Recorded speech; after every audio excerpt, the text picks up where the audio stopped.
Today's episode of What's on Your Bookshelf is brought to you by Insignia Training Partners, the leaders in outsourced L&D talent and resources.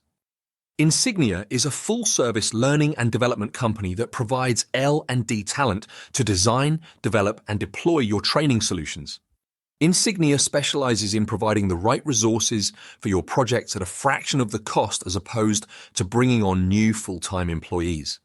This includes fractional Chief Learning Officer services for enterprise training strategy, instructional designers to develop your training content and materials, facilitators to deliver in-person or virtual training to your staff, LMS administrators to manage the process, virtual training producers to make sure your virtual training is engaging and effective, and coaches to support the learning after training is completed.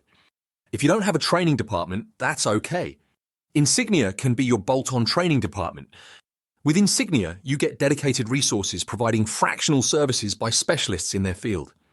Whether it's onboarding new hires, upskilling your team, or ensuring compliance, Insignia designs impactful programs that stick.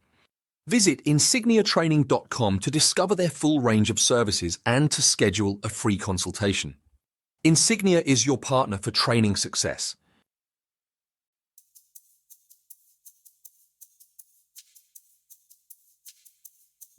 Welcome to What's on Your Bookshelf with your hosts, Denise Russo and Samantha Powell. Hi, everyone. Welcome back. It's another episode of What's on Your Bookshelf. This is a life and leadership podcast where we are living out loud the pages of the books on our shelves. My name's Denise Russo. I'm here with my co-host, Sam Powell, and I cannot believe that this is the last episode of our second book of the year. The book is Solve for Happy by Mo Gaudet, and it's sort of bittersweet that we have now come to the end. So, Sam, it's just the end of this book. We still have a lot more to go this year, but how are you doing today? I'm good. Yeah, bittersweet's a good way to describe this, because this book's been a journey. It's been really interesting. It's very different from the last book, because the last book was very much like practical strategies, research, like here's what you can do to practically like increase your happiness level. And like I loved all the science behind it. This was just a lot more thought-provoking and like really making you examine some of your, I think, core beliefs and your core thought processes and what's maybe limiting you, what's holding you back from joy. Mm-hmm. And so this book's just really been a journey, and I can't believe we're at the end of it. It's crazy to me. Yeah, absolutely. So this, to me, this is the afterword. So it's not one of the chapters in the book, it's the afterword at the end of the book. And I felt like this is so beautiful and at the same time really heartbreaking, because it's him reflecting on the reason that he wrote the book was through the loss of his son. And so I question a little bit, Sam, that if Mo solved for happy, because the name of the book is Solve for Happy, but it doesn't say solved for happy. So I wonder, how many times does he have to revisit everything that he wrote and that he thought about and all this stuff in order to soothe his heart and his mind, because the memory of his son will always be there, but the present and the future of his physical body is never going to be there again. So I'm just curious to think about, as he had to let that go. It says in the very beginning of the afterword, he had a sense of peace when he kissed the forehead of his son whose heart had stopped beating. But I'm curious, how many times might he have to revisit all this stuff when these things crop up, and wondering what your thoughts might be on that. Yeah, I mean, I think some of it is probably once you resolve it for yourself, it's probably easy to just live in that new truth. Mm-hmm. But I think overall, and I think he even says this like in the beginning of the book when he's introducing the happiness equation, is that you're constantly solving for it. It's an ongoing, ever-present thing in your life, right? Because life happens around us, to us, through us. And as life progresses, there are constantly things that are trying to throw you out of balance, right? The happiness equation is kind of like a balanced scale of your expectations meeting reality, essentially. And you're constantly rebalancing that, and you're not always happy. You're not always joyful, but it's, can you get back to it easily and over and over and over again? And I think that's that's really what this is. And I love the way he set up this afterward. It's really beautiful. He calls it a conversation with Ali, and it really is him kind of exploring, and like it's really him asking himself some questions, but answering them the way he thinks his son would. And it really is a beautiful chapter. I cried as I read through the end of it. Me too. Me too. I have so many highlighter marks, but I definitely felt like this one really got at my heart. And it's interesting the way you framed all of that, because I want to talk about the word resolve for a minute, because resolve, if you take it apart, is to solve.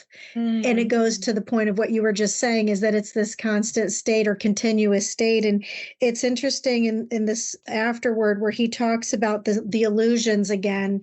And the illusions, if you've gone through these chapters with us through this series, one of the illusions is this illusion of self. And so he talks about how he questioned about, was life punishing him for something he may have done? Like, was the loss of his son because of something he had done? And certainly that was an illusion. And I got stuck on that part of the chapter because it makes you question things about life. I had a situation a couple months ago that I shared with you, Sam, where I was dealing with one of my kids, and I had that same illusion of self, of feeling like if one of the kids takes a left-hand turn, is that my fault? Is it somehow punishing me for something in like my past? I remember that there was this book years and years ago called Sins of the Father, and it's a gangster book. And my uncle, who was in the FBI, was mentioned in the book, and it was basically the story of criminals and how they were brought up at a very young age to basically, live that lifestyle. But that, is it perpetual based on the way you lived your life, that your kids are going to live their life that way? But in this case, there was this situation that happened for me with one of my kids, and I was blaming myself for something until I got to the point that really was an illusion. And to just be like anything from the past, like Vincent will say often to me that I look at him like he's still 4, and I do. He's 19 years old. He's going to be 20 in a few months, but I hold on to that past. And I don't think that I don't celebrate the present or have gratitude for the present, but it's really hard to not see him as a little boy, or even with Olivia, to see her as a little girl. And so one of the things that really helped, I don't want to say heal me, because I don't think I was broken, but what maybe soothed me in this chapter was that there's this idea that what was past is past, the good and the bad. And we talked about this before about, is there really anything good or bad in life? But that the past is the past, and to just be with it, and that the present is where you are now, and don't lose sight of that. Yeah, I like that. And my kids are younger than yours, so like I'm behind you in the journey of the evolution of raising children. But yeah, you're right. My son accuses me of that. He's like, I'm not a baby. He's 9, right? I'm like, well, kind of. But in reality, like, I get it. He's in that phase of like heading towards the tween years, right? Really starting to like care more about what his friends think than like what we think, right? Like he's really in this phase of like this. I think one of the first big shifts, right? Like I think, or probably the second one, right? I think you go from like baby, toddler to like kid, and he's really going from kid to like this next thing that comes before teenager. And like I've found, and I think it's really interesting, and I think this is some of what he's exploring here, is like, as I'm raising my son, and as he grows, I'm finding things in me that need, like, I would use the word healed, like that need growth, that need something. It's like, oh, I've got to let go to the past, right? Like he's not 4 anymore. He's not a baby anymore, right? He's his own, very own person who's not just a product of me and my husband and other influences in his life, right? He's his own little being who's growing into a bigger being. And like, I'm finding that like, I have to let a lot go, right? I have to grow myself. I have to heal parts of me that are rubbing against his own growth and my own growth, right? And like, I don't know, I think that's become for me one of like the most magical parts of raising kids is like how much it shines a flashlight on me. Oh, That's like, yeah. it's not like my fault that he took the left turn, right? Like, it's not my fault he decided to jump off the high thing and shouldn't have jumped off the high thing. But it's in me of like how I react, how I kind of let go. We were at an event last night and my husband looked at me and he's like, you need to relax. He's like, he's like, well, you got to let this go. And I'm like, oh, dang it. Like, he's right? There's this part of like that.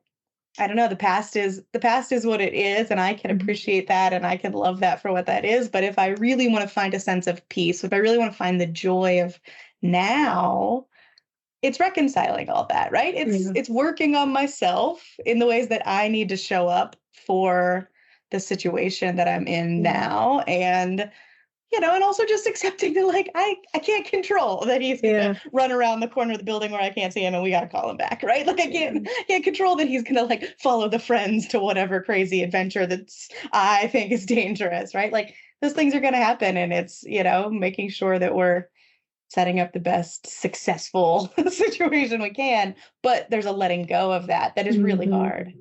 I think what's hard is because it's hard to define maybe the things that you want to hold on to. So Vincent and I were having this conversation last night, and he said that he was struggling to try to grasp the understanding of why he loves me so much. And I was so grateful that he was telling me this. Nice conversation. Yeah. It was really, when I'm with just him, we have some polar opposite conversations sometimes too, but we were having this conversation around just that. Do all kids feel that way about their parent? And I think that we know that not all kids feel that way about their parent. Like I feel that way about my mom, hands down 100%. I feel that way about her. And I'm grateful that Vincent feels that way about me, but I've seen relationships with other families or kids and parents that aren't quite that way. But with Mo, it seemed like he also had that with his son, because the way that he honored the life of his son shows that there was that tight bond. He even says in this afterword that he had this thought that, is this stuff true about what really happened? Like, did the nurse actually murder his son when there was this quote unquote accident that happened in the hospital? Because he didn't die from a car accident. He died in the hospital with an accident in the hospital. And so he goes on to talk about, are these things true? And one of the things he questioned was, will my life stop with yours? Is that true? And so when Vincent and I were in this conversation, it just so happened that he was practicing driving to get his driver's license, which, by the way, he should have gotten 3 years ago, but he just, I think, likes to have a chauffeur. And so we were practicing driving at the place where he, since the time he was a very little boy, played soccer. And so I just, in the middle of him practicing driving, started crying. And he's like, what is wrong with you?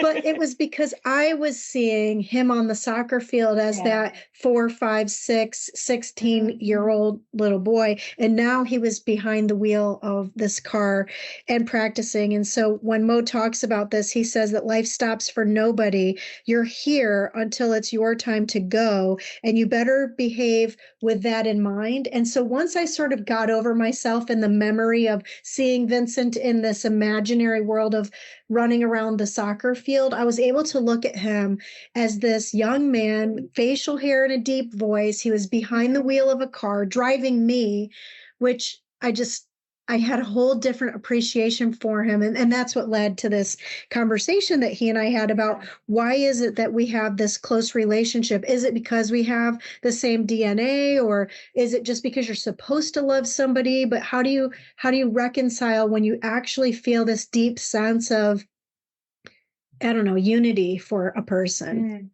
Yeah. And I think that's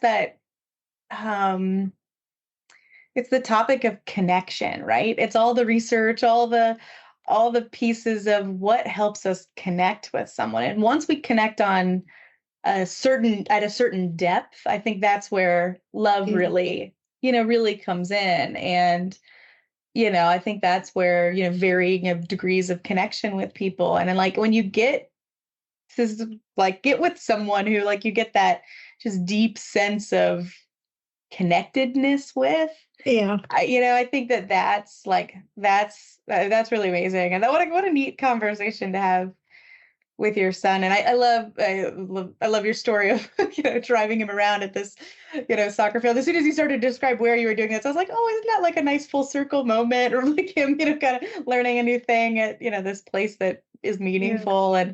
And you're right, like I and you turn and you look at him and you recognize that, like, he's a man now, he's grown up. I mean, he's in the early adulthood, but like in that, in a whole different phase, right? He's not the 7-year-old playing on the field anymore. And like, I think that that's part of what I'm finding that I love about parenthood so much is like getting to constantly meet this new version of my child, right? Like every time he grows and he learns and he does something new or something new comes up, it's like, I don't know. It's like this constant rediscovery of some like amazing little human that I like. Like I'm just along for the ride for the most part. Like keep you safe, keep you healthy. Like trying my best, but like just really appreciating that. And yeah, I love this part of this book where he has this whole conversation where it's all these invasive, like he calls them malicious thoughts. But I think we all have these, right? Of like, oh, nobody likes me, or oh, I shouldn't have said that, or oh, whatever. And in his head, it's his son asking him, is that true? Right. Yeah. So it's that. And this is a great, like, I mean, I use this in coaching all the time. I'm sure you do too. But like when someone has some limiting thought or some intrusive thought where they're like, oh, nobody's ever gonna, want to hire me. Nobody's gonna want to be in a relationship with me. Nobody's gonna want to do whatever. And this is one of the really powerful questions. Like, is that true? Yeah. Why do you think that that's true? Right. And really challenging that. And he goes through this whole dialogue of like you said, my life will stop with yours. No one should die at such a young age. I drove, like I took you to the hospital where you died myself. Right. Like, this is my fault. This is whatever, like all these thoughts that we have, they're perfectly normal. Right. Like these are the types of things that would go through anybody's head. Yeah. But it's like, is that true? And it's not. Right. And at the end of the day, like these thoughts are just thoughts. And, especially if we go back in the book, like you are not your thoughts, and I think having this easy way to challenge that is such a wonderful tool, especially when you're looking for happiness and you're looking for joy, because these things are going to come at you. And if you can have this small tool of saying, is that true? And being able to combat that for yourself, you can get back to this balanced equation much faster, I think. I had a really beautiful conversation with my mom this morning before our call started, and I was really struggling with something because I was unhappy around a situation that I think should make my mom unhappy. Okay. And we were having this conversation around and I was crying and I was just like, I just want you to be happy and I just want you to have peace and I want you to have love and I want you to receive as much love as you give away. And she was like, why do you think that my life isn't happy? And so she reflected back and said, my happiness comes from you and your brother and your kids. That's my happiness. And so in the book, when we were reviewing before we got on the call today, there was this section that flips that script of, is it my fault? And, did the doctors kill you? It switches to Ali saying subconsciously to Mo, do you not believe that I want all of your days to be filled with happiness? And if you believe that that's true, that your children want the best for you and that you want the best for them, then it goes on to say that isn't it enough that you should not have your thoughts bring you years of suffering that won't change a thing about something that already happened? This is the whole idea of, you and I talk about this a lot about controlling the controllables. And that's something that we have deployed at work many times where we were surrounded by conflict or chaos or poor leadership. And we were in the midst of having to look at what are the things outside of our control? What are the things within our control? And can we show up within those things that are within our control in the right way? And so when Ali is telling this to his father subconsciously, he says, you know what I want you to do? I just want you to be happy. Your thoughts are an illusion. That would mean the good and the bad thoughts. That thoughts in itself, just like you said, they're just an illusion. So you can tell your brain what to think. So tell it to find the truth. And so I thought that that was such a beautiful way for him to try to let go of the things that he couldn't change or the things that were outside of his control and learn how to be happy within what he was learning through the experience and the love that his son had for him. Yeah, yeah, definitely. And I think that that's it. Like you have to come to, and he goes, the next section is like, really, what is the truth, right? Like, what are the things that you have to accept? And where do you find, again, your peace in that, your balance of your scale in that, right? And really coming to a truth that leads. My grandmother always says you should be led by your peace. And like it's one of my favorite sayings, and I come back to it all the time. It's like which choice here, which direction here is going to lead me towards a sense of peace, right? What thought process is going to lead me to something where I can have a balanced scale, peacefulness, that's going to lead to happiness, that's going to lead to joy. And one of the things that I highlighted in this section that he came around to is he said, instead of thinking about losing him, his son, I learned to think about the beautiful truth. We had him. And like, I came to that exact same realization about my own son, right? Like it was we had so many struggles with my son. He was medically complex. Like there was so much. And then we lost him after all of the fighting, all of the battles, all of the hospital visits, all of the doctors. But the beautiful truth is that we had him, right? And, it's funny. I was thinking about this week because we went to see like a specialized doctor because like me being pregnant, with another baby and all this sort of stuff. And part of that was going through the history of like how we lost my son. And I was thinking, I was like, so many people ask me how Aiden died, right? Like, how did we lose him? Not many people ask me how he lived, right? And really, what were the things about him that were so beautiful? But like, that's the part. And like, I don't mind telling anybody any story, right? If somebody asks me the questions, I'm going to tell them. I think it's a natural curiosity. So I don't fault anybody for that. But it's funny how few people ask me now because he's gone. They focus on that instead of, well, how, what was he like, right? Like what are the things about him that, were so wonderful? And I think that like, that's what this book is such a tribute to of his son is it's how he lived and then how Mo decided to live, in the aftermath of that loss and really kind of keeping so much of Ollie alive, which is really beautiful to me. And like he calls it the beautiful truth. And I love that. I thought that was really profound and it resonated with me really deeply. I was watching a funeral service on television a couple weeks ago for a pretty well-known singer who had passed away. And in this service, they decided that there were so many fans that they wanted to have the service be on television so that people could sort of experience the love that the people that loved her and knew her as a person, not just a famous singer, had. And I think about all the many wonderful, incredible things that people said about her that were able to come up and speak or sing or speak to the audience about. And isn't that the way that you want your legacy to be, that you would hope that people would go to your funeral and that would be your legacy and not all the other stuff, because we're all humans and there are all kinds of things that make us up who we are. And wouldn't it be so amazing if we could live our life every day like maybe it was our last day? And you know that I talk to you often about my dear heart friend Wendy and the struggles that she's had to go through with having cancer.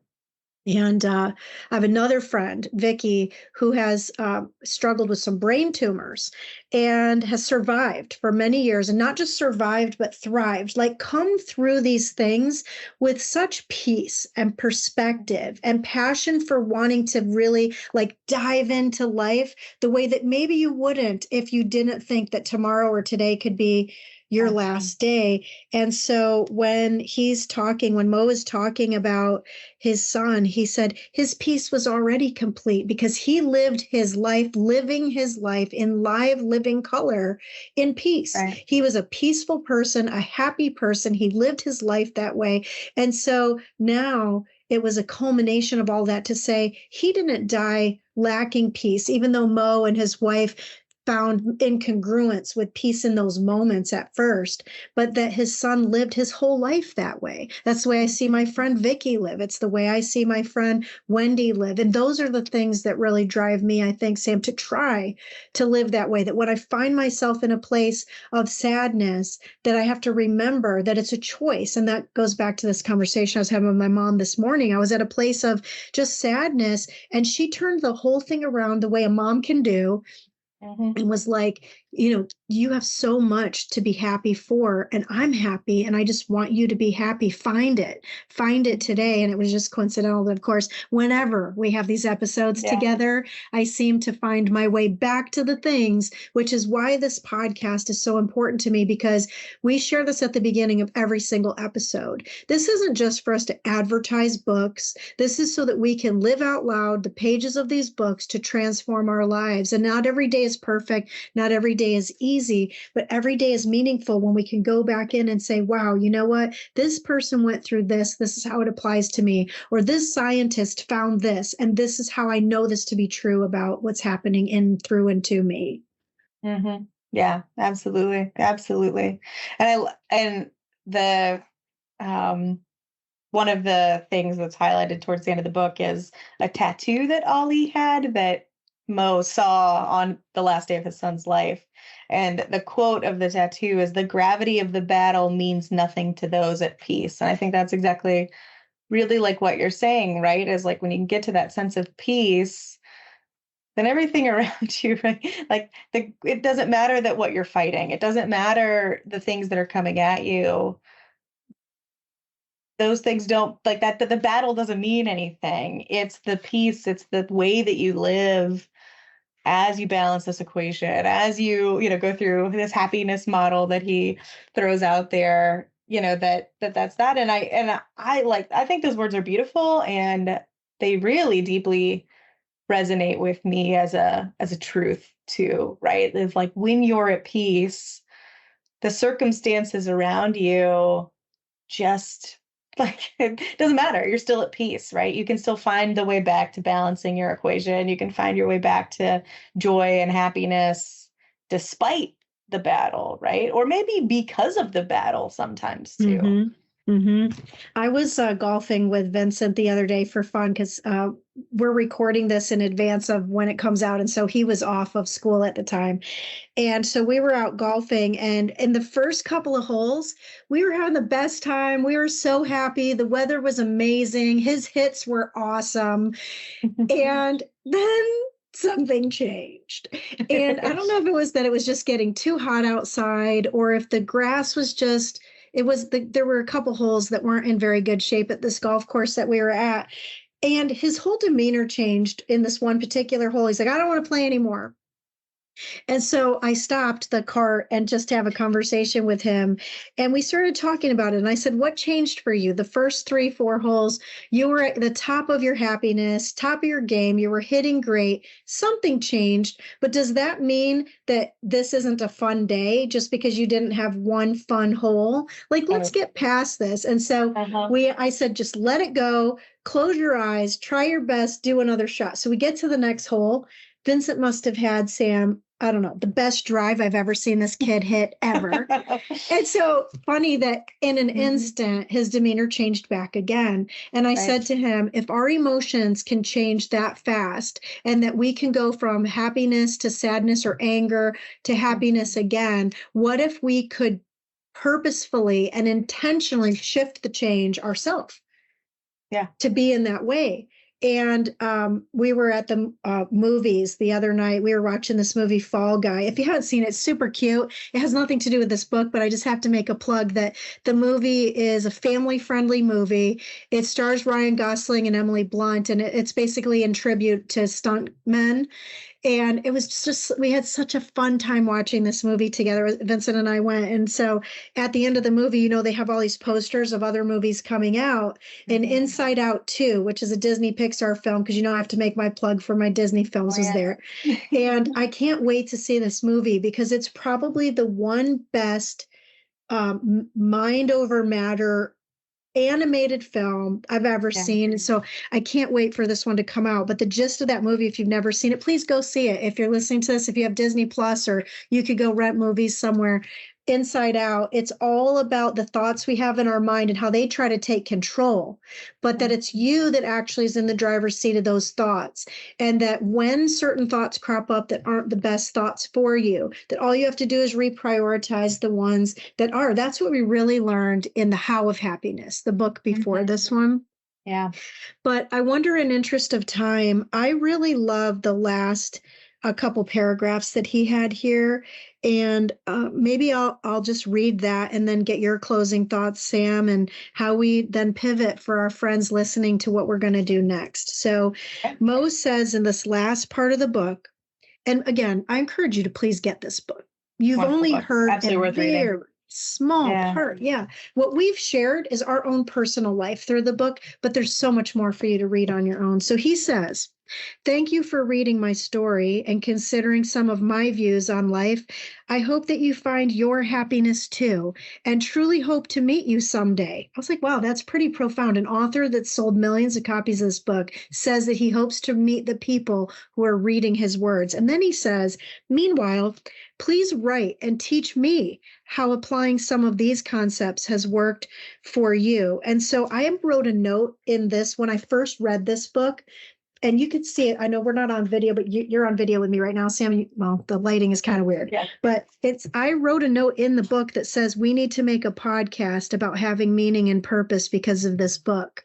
And so when we talked about having our year of happiness, and I looked at the books on my shelf, I didn't remember that I had written this, but when you and I read all the way through the book, that was the last thing I wrote on the last page of this book was make a podcast about it. And I'm so happy, Sam, that you were able to do it with me. So I'll close my thoughts with that and let you close us out for today, and maybe give us a little preview of what's to come as well.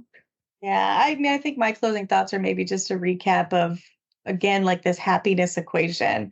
And I just want to remind everybody that, you know, your happiness is when you're balancing your perception of the events of your life. Again, the events are one thing, but it's what you think about those events. And on the other side of the balance scale is your expectations of how life should behave.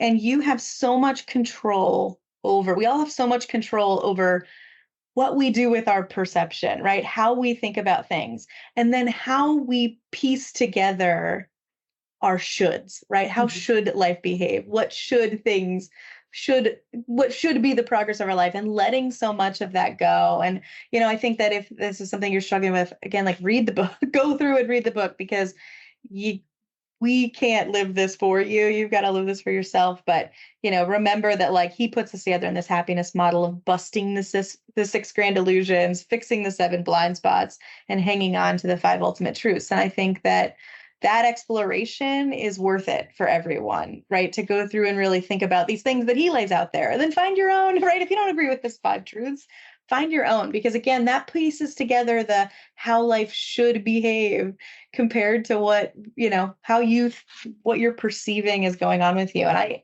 I think that equation is very profound, and it's such a good way to piece together things that I've thought in my life, but couldn't, you know, put it together in a way that I could articulate. And so this has been a great book, and I am really, really happy that you recommended it and we got to explore it together, because it was really a nice journey and a beautiful story, and definitely worth a read. But I'm excited for the next book, which was another one you recommended, which is called The Happiness Project, which is by Gretchen Rubin. And yeah, it's blue and yellow for those of you that have seen it.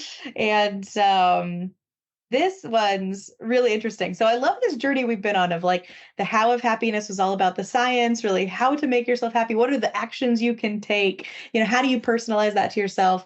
This last book, Solve for Happy, was really one person's journey, and him presenting that to you as something that you could really do, of like how to really think about happiness in this balanced way, and what can you take control of and things like that.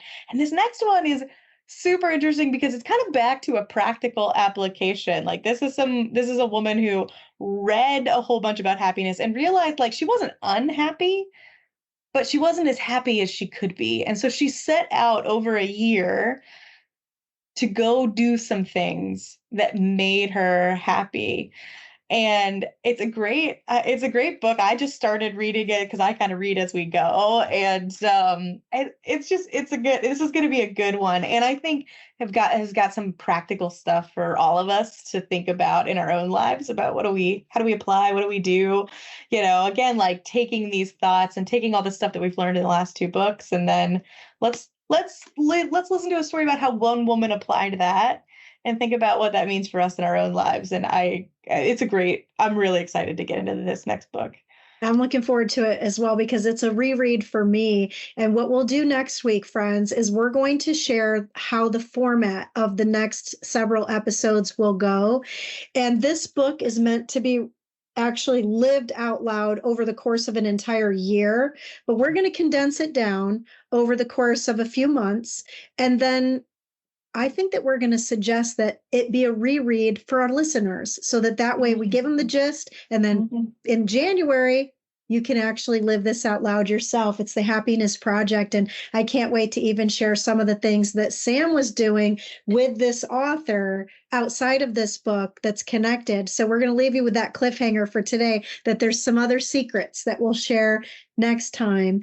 But for this time, it's always a happy time for me to be with you, Sam. I always learn so much from you and listening to you and hearing your stories and just sharing moments that are important to us about our families. And even though we talk about work as well, and all of this is blended together, it's just so wonderful to be able to be united with someone. And I hope for you listening that you're finding that as well, that just like Mo said, he'd like to hear from people that are living it out loud.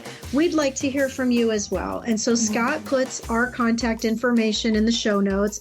If there are things that stand out for you, it really helps us to hear that. In fact, we're in the process of thinking about what our series will be for 2025. And we'd love to hear what are some of the topics that might interest you. So let us know. But for today, my name is Denise Russo, and on behalf of my dear friend Sam Powell, this has been another episode of What's on Your Bookshelf.